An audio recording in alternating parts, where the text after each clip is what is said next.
Ensinar e aprender. By Cecília Góes. Olá, pessoal. Vamos estar hoje falando sobre um assunto de extrema importância.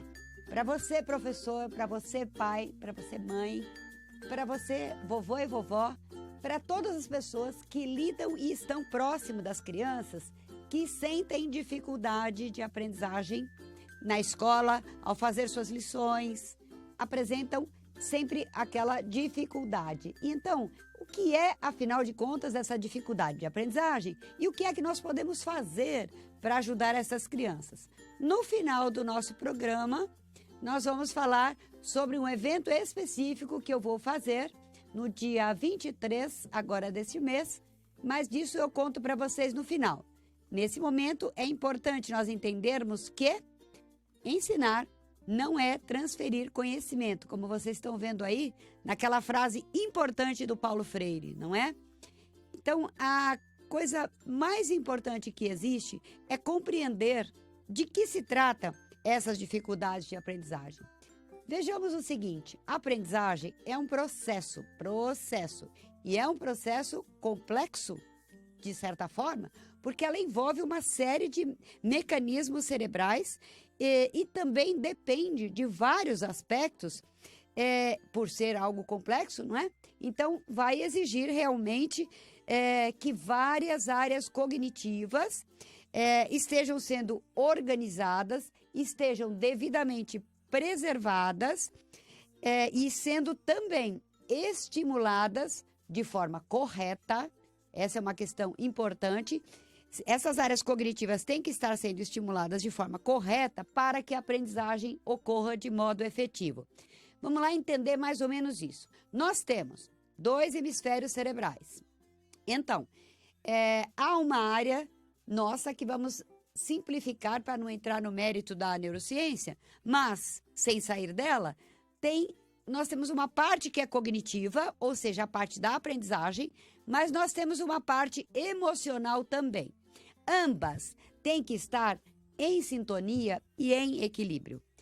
Veja que se você não estiver bem, você não consegue prestar atenção em alguma coisa, você não consegue aprender nada. Não é diferente com a criança. Ela também, se ela tiver alguma área prejudicada nessas áreas cognitivas todas, se alguma delas estiver prejudicada por alguma razão, ela vai sentir dificuldade, isso vai influenciar na sua dinâmica de aprendizagem e pode, então, ocasionar aquilo que poderá vir a ser um fracasso escolar. Então, nós podemos entender, vejam bem, as dificuldades de aprendizagem como um sintoma. Dificuldade de aprendizagem não é doença. Ela é um sintoma. E se nós compararmos, por exemplo, com uma febre é sintoma de alguma coisa, né? Ela está anunciando alguma coisa. Da mesma forma, acontece com a dificuldade de aprendizagem. Se nós compreendermos isto, que essa criança pode não estar aprendendo porque ela tem problemas emocionais, por exemplo, ela pode estar de estômago vazio, são coisas que são simples, mas que interferem absurdamente no processo de aprendizagem. Ela pode não estar enxergando bem, pode não estar ouvindo bem, e nós temos que verificar todas essas integridades, se elas estão preservadas. É o primeiro passo que nós temos que dar para verificar por que estão acontecendo as dificuldades naquela criança para esta ou aquela disciplina, esta ou aquela tarefa que ele tenha que fazer, ou na aula mesmo, quando ele faz aquela cara de paisagem, ou seja, aquela cara de quem não está entendendo o que está sendo trabalhado em sala de aula. Ou seja, a nossa prática pedagógica tem que melhorar no sentido de nós detectarmos, através de um olhar muito observador, qual é aquele semblante que está se mostrando para nós como o de alguém que não está compreendendo o que está sendo colocado. E então, nós temos aí vários fatores que podem influenciar. Mas o que é extremamente importante é nós buscarmos a causa e não punir a criança pelo sintoma que ela está apresentando. Sintoma portanto, é o que anuncia que alguma coisa não está bem. Vamos tomar aí o exemplo da febre e compará-lo com a dificuldade de aprendizagem, que quando se apresenta, ela não é o fato em si, né? Além disso, as crianças que são portadoras de dificuldade de aprendizagem, eu quero deixar muito claro que elas não são incapazes de aprender. Porque não é uma deficiência intelectual. Não são portadores de uma lesão cerebral, que isso já é um outro caso. Elas estão, sim, com dificuldade de aprender isto ou aquilo pontualmente. E se essa dificuldade se repete, é para nós ficarmos bastante alertas e sabendo que dificuldade de aprendizagem, déficit de aprendizagem, não pode ser confundido com deficiência mental. São coisas absolutamente diferentes. Déficit intelectual é um outro assunto de um outro programa que a gente faz num outro momento. Hoje, nós estamos falando da dificuldade de aprendizagem. E então, a gente considera que uma criança que tenha dificuldade de aprendizagem, ela tem algumas características, por exemplo, ela não apresenta um desempenho que seja compatível com o restante da turma ou com crianças da mesma faixa etária. As competências que ela demonstra, as habilidades que ela demonstra, elas não estão compatíveis realmente, não são apropriadas para aquele ano em que ela está se desempenhando na escola. Uma outra questão é que existe meio que uma discrepância entre o desempenho dela e a sua habilidade intelectual. O que isso quer dizer? Quer dizer que ela tem a habilidade, ela tem isso em potencial, só que, possivelmente, vamos lá nas falhas de ensinagem. Nós podemos estar utilizando umas estratégias que talvez não sejam as melhores. Elas podem atingir, digamos assim, 80%, 70% daqueles alunos que estão à nossa frente. Mas fica aí 40% a 30% que não está compreendendo através desta estratégia que você está utilizando. Então, o que é para fazer? Você tem que ter, minimamente, estar munido de 10 estratégias diferentes para que essa criança possa compreender. Então, ela não entendeu a primeira, você utiliza a segunda. Não entendeu a segunda, você vai para a terceira. Assim são os pais. Mesma coisa, as pessoas que acompanham essa criança nas tarefas de casa. Primeiro, não queira ensinar esta criança da sua maneira. Você tem que saber como a escola trata os conteúdos para que você não traga mais confusão e prejuízo para essa criança que já está apresentando dificuldade. Então, a maneira como você compreende uma equação, como você compreende uma expressão numérica, como você compreende um texto, não é a mesma maneira que esta criança compreende. Então, o que é que nós precisamos? Precisamos ter ferramentas variadas e, principalmente, e acima de tudo, estarmos muito, muito, muito empenhados de empatia. Sala de aula, lugar de tarefa que a criança desempenha, tem que ser um ambiente empático. Eu tenho que, naquele momento, me colocar no lugar daquela criança para saber, talvez, como ela esteja se sentindo e buscar ideias as mais diferentes possíveis até que ela faz assim para você. Ah, entendi. Só quando ela fizer isso, ela fez a sinapse, ela compreendeu. Percebe? Ela tem que se sentir confortável naquilo que ela está fazendo. Se de todo, você, professora, você que acompanha a lição da criança em casa, você não conseguiu, realmente essa dificuldade permanece, ela continua apresentando essa dificuldade, todos os esforços que você fez não conseguiram ajudá-la, muito bem.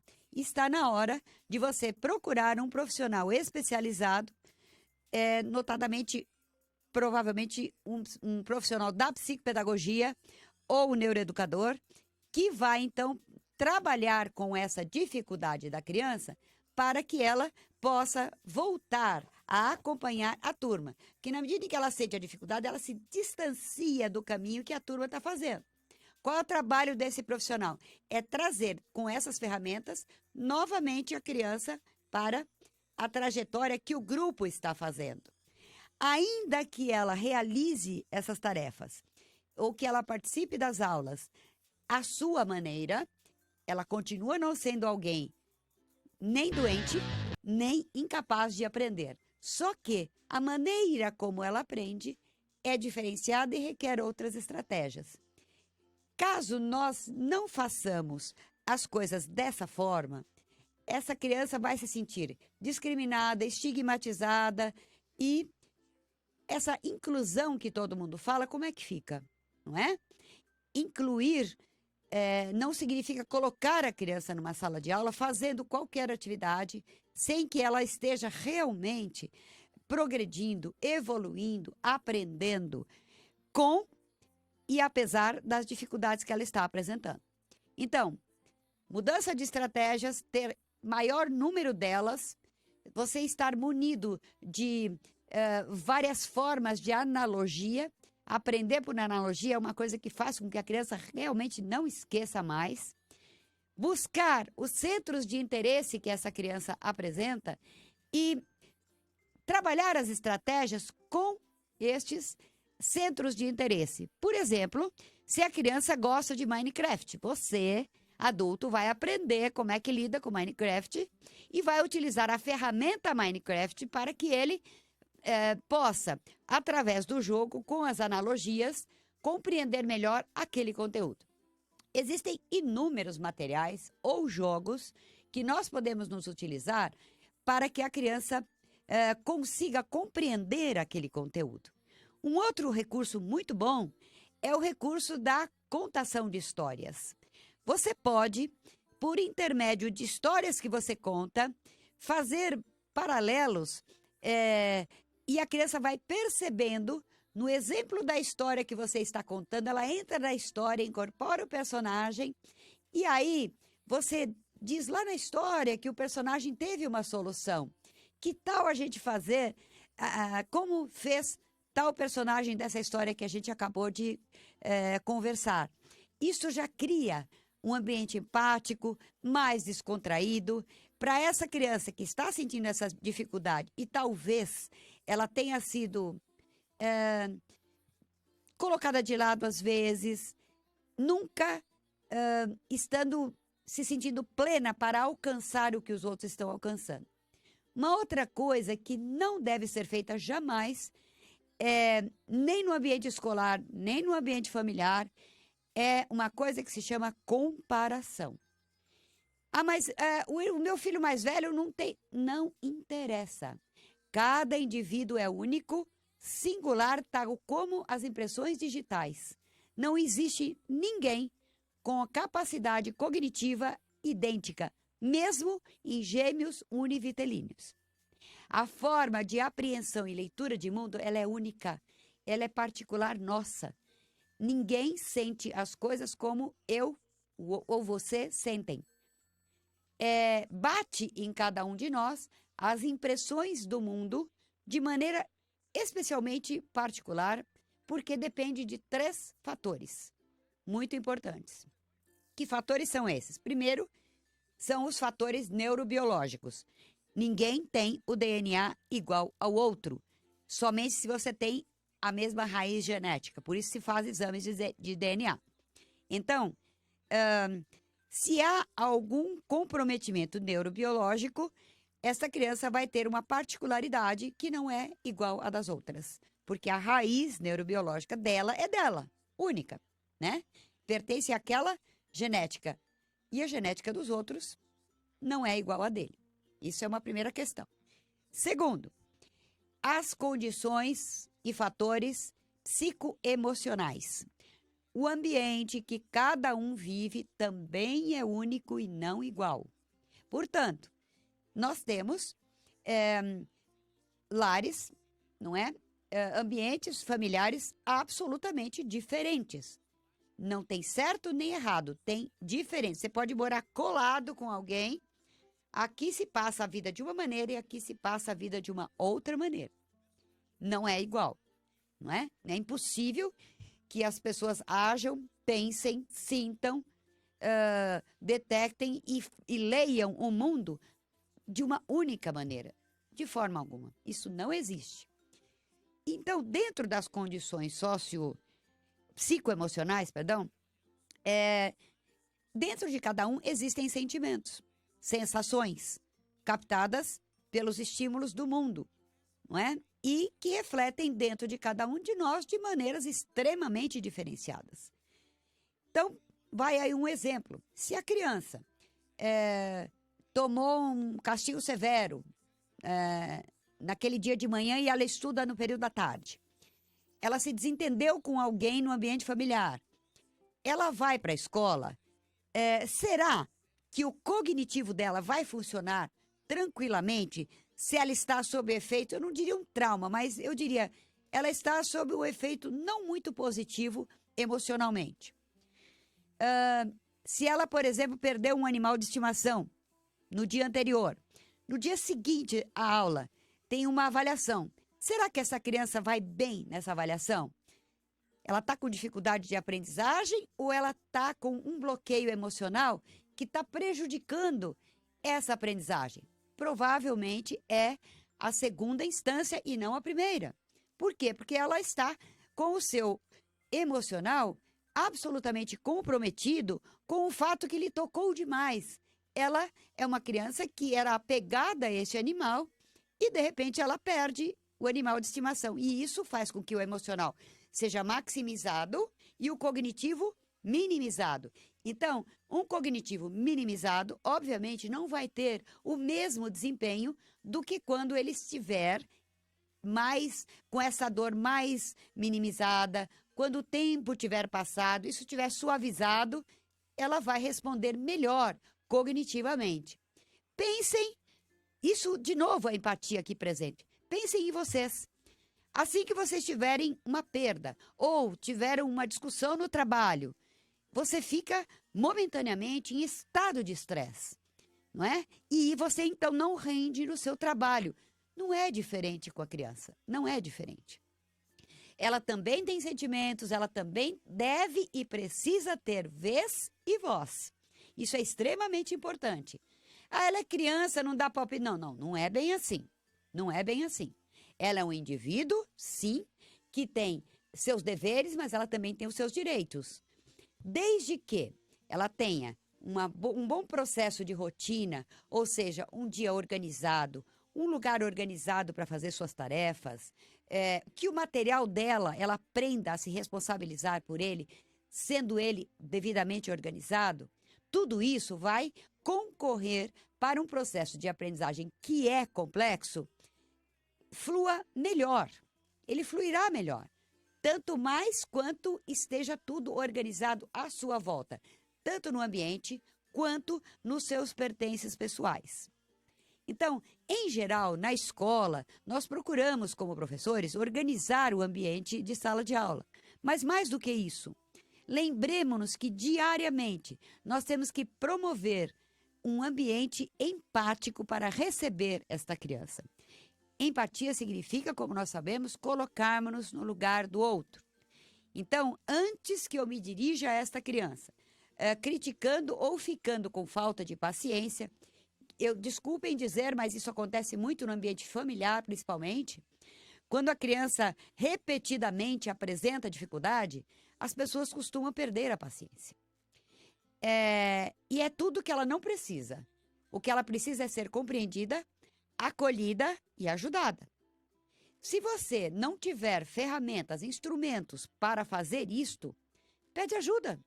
Não há problema nenhum.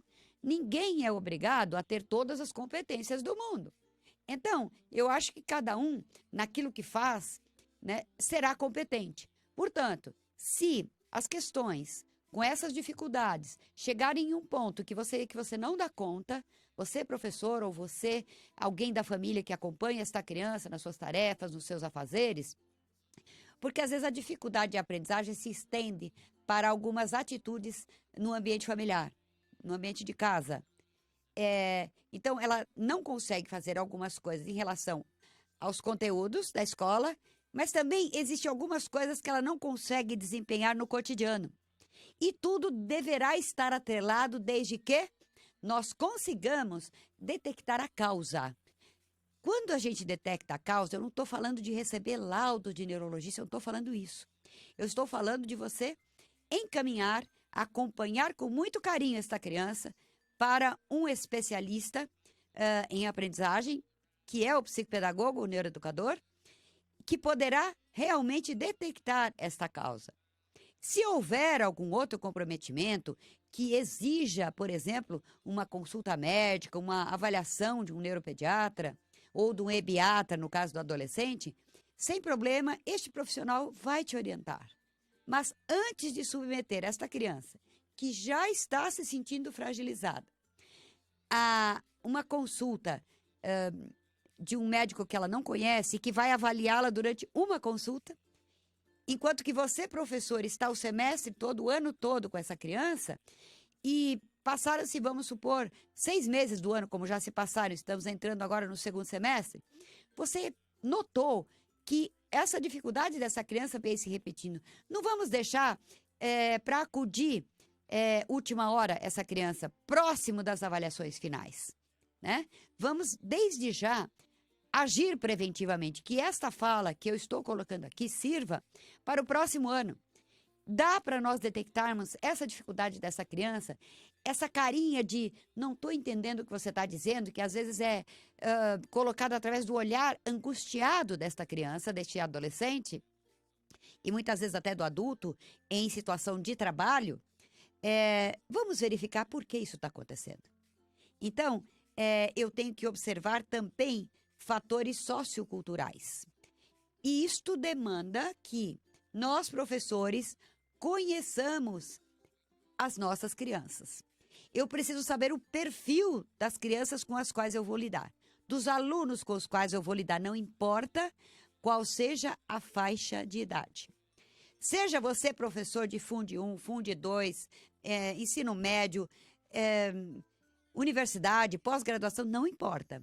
Primeira coisa que você tem que fazer o vínculo.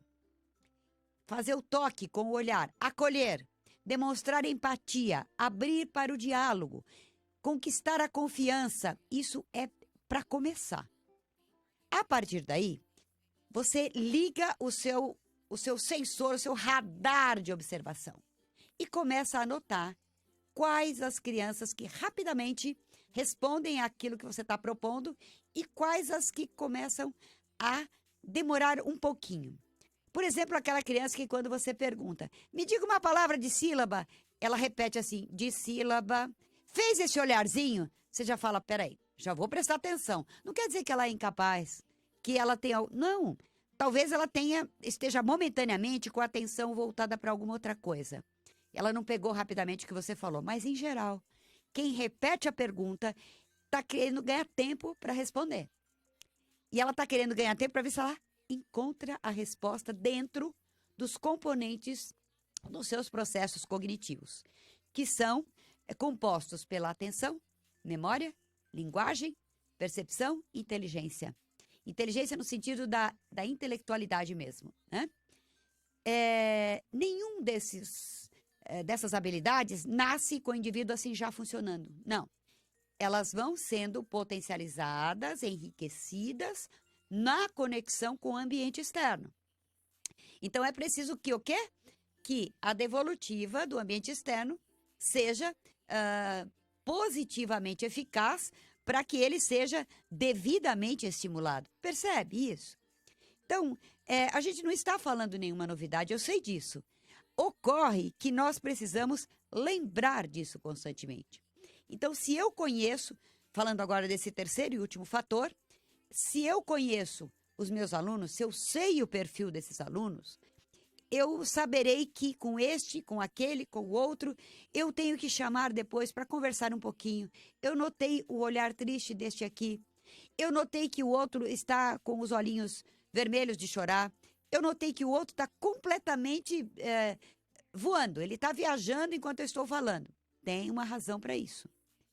Percebe? Então, vamos tentar através dessas ferramentas que eu estou falando, você tentar chegar próximo dessa criança para descobrir o quê? A causa. Isto é que necessita ser detectado. E que é bem mais difícil que isso possa acontecer em um consultório médico. Porque quem está com a criança cotidianamente percebe isto muito mais, e tanto seja no ambiente familiar, quanto seja no ambiente escolar. No ambiente escolar, a gente tem uma vantagem, que é o fato de nós estarmos com outras crianças da mesma faixa de idade, e os parâmetros ficam mais fáceis de nós detectarmos quando há alguma discrepância. No ambiente familiar, se a criança tem mais um irmão só, por exemplo, e que é completamente diferente dele, a dificuldade de encontrar, às vezes, detectar se a criança, desde a coisa mais simples, que é ela enxerga bem, escuta bem, é uma coisa que às vezes a gente não lembra. Acha, não, mas eu chamo 200 vezes, ele é distraído. Possivelmente não. Vamos lá fazer um exame, né? Uma audiometria, quem sabe? Peça essas informações para o pediatra, para o ebiatra, para o médico que acompanha, o médico da família, seja quem for, para ver se existe necessidade de você verificar se as integridades básicas dessa criança estão preservadas. Tirou isso da frente? Não é isso? Ok. Vamos pensar, então, nas estratégias de ensino-aprendizagem. Que vocês sejam sempre munidos de muitas. Se você precisar, você levou 10 para explicar um conteúdo. Se você precisar usar só 3, ok. Melhor sobrar do que faltar. Não adianta você ficar repetindo o mesmo conteúdo para a criança, porque daquela maneira, daquele jeito que você está falando, ela não está compreendendo. Você tem que mudar a forma de fazer isto. E é isso que vai possibilitar que você se aproxime da solução de uma coisa que pode ser somente uma dificuldade. Não é um transtorno, não é uma síndrome, é apenas uma dificuldade. E quando a gente fala de dificuldade, eu quero deixar claro que ela sempre está atrelada a alguma coisa de fora para dentro que não internalizou bem, tá? Já o distúrbio é o contrário. Ele é algo provocado por algo que vem de dentro para fora. E isso é um assunto para um outro programa. No de hoje, nós estamos falando da dificuldade e como ajudar esta criança. Então, todos os nossos esforços precisam estar voltados para que todos possam aprender, porque todos eles têm este direito. Não é passando a mão na cabeça, não é a gente deixando para lá e essa criança vai ficando cada vez mais aquém do grupo. E isso não pode acontecer. E eu já sou direta em dizer para você, imagine se essa criança é o seu filho, é o seu neto, né? Mesmo você, professor, como é que você gostaria que o seu filho fosse tratado? Se ele apresentasse uma dificuldade. Você gostaria que ele fosse acolhido, que a dificuldade dele fosse compreendida e resolvida. Muitas vezes, a dificuldade não pode ser resolvida de imediato. E geralmente é assim. Porque às vezes a dificuldade se arrasta por um tempo, a criança vem sentindo isso desde o primeiro ano e ela vai ser acudida lá no terceiro ano. Então, levou um tempo para não ser bom isso. Então, tem que levar um outro tempo para isso se normalizar, para ela conseguir realmente conquistar propriedade, se apropriar dos conhecimentos que estão chegando. Então, veja, empatia no ambiente e dentro de você. Nós temos que treinar sermos empáticos. Isso é muito importante. Não dá para eu desempenhar bem a minha ação pedagógica dentro de sala de aula não tendo empatia. Isso é absolutamente impossível. Não dá também para eu desempenhar bem o meu trabalho de ensinagem, eu como ensinante, se eu não tiver muitas estratégias, as mais variadas, para ensinar um só conteúdo. A última recomendação, antes de nós falarmos do evento, é que vocês fiquem atentos a essa questão da significação dos conteúdos. A criança, se não estiver sentindo significação no conteúdo, ela não vai se interessar. ela pode pegar o celular e se distrair, mesmo aqui embaixo da mesa, porque aquilo que você está falando não está fazendo conexão, não está interessante. A gente concorre com tantos estímulos externos. Então, uma coisa é fato, nós não podemos estar preparando crianças da maneira como fazíamos há não muito tempo atrás, né? Temos que preparar crianças para um mundo que de fato existe. A escola ainda, o sistema, eu diria, escolar, ainda está estruturado para preparar crianças para um mundo que não existe mais. Lembrando sempre que nós falamos isso no programa passado e eu volto a repetir. Nós não ensinamos o que nós sabemos, nós ensinamos o que somos. Portanto, dentro de nós, algo tem que mudar nesse sentido. Eu prometi no começo do programa que eu ia falar sobre o evento. Um evento em que você, professor, você, aluno da pedagogia, você, pai, mãe, vovô, vovó, todos vocês poderão participar. É um workshop gratuito que vai acontecer, marca aí na sua agenda, vai acontecer no dia 23 agora de agosto, uma sexta-feira, extremamente convidativo, das 19 às 21 horas. Eu não vou dar spoiler aqui do nosso evento, né? Mas ele vai ser muito gostoso, vai envolver vocês, eu não estarei sozinha no evento, não é uma palestra que você vai ter que ficar ouvindo alguém falar durante 3 horas, senão que você vai ser parte integrante deste evento. Ao mesmo tempo que está acontecendo o evento meu de dificuldade de aprendizagem, com mais duas profissionais fantásticas num espaço, uma doutora em genética e uma psicodramaticista, que vai envolver vocês numa dinâmica muito gostosa. Ao lado, em outro espaço, vai estar acontecendo um debate interativo sobre inclusão em vários aspectos. Então, depois que nós terminarmos o nosso evento, vocês nos acompanham para esse outro espaço em que você pode participar mais ainda. Eu acredito que nós vamos conseguir contemplar as suas angústias, as suas aflições em relação às dificuldades de aprendizagem. Isso vai acontecer neste espaço da unidade Estácio da Bela Vista, na rua 13 de maio 681, e porque nós vamos ali discutir a educação escolar na atualidade, a qualidade de ensino em diferentes contextos, a formação descontinuada dos professores, que é um probleminha que nós enfrentamos, nós sabemos disso. E como é que isto impacta a real inclusão dessas crianças que apresentam dificuldades de aprendizagem. Você que é profissional, estudante, como eu falei, ou mesmo familiar da criança que apresenta dificuldade de aprendizagem, vem com a gente para este evento que eu acredito que é assim. As pessoas vão para os cursos de pós-graduação se especializar, mas as famílias não têm esse recurso.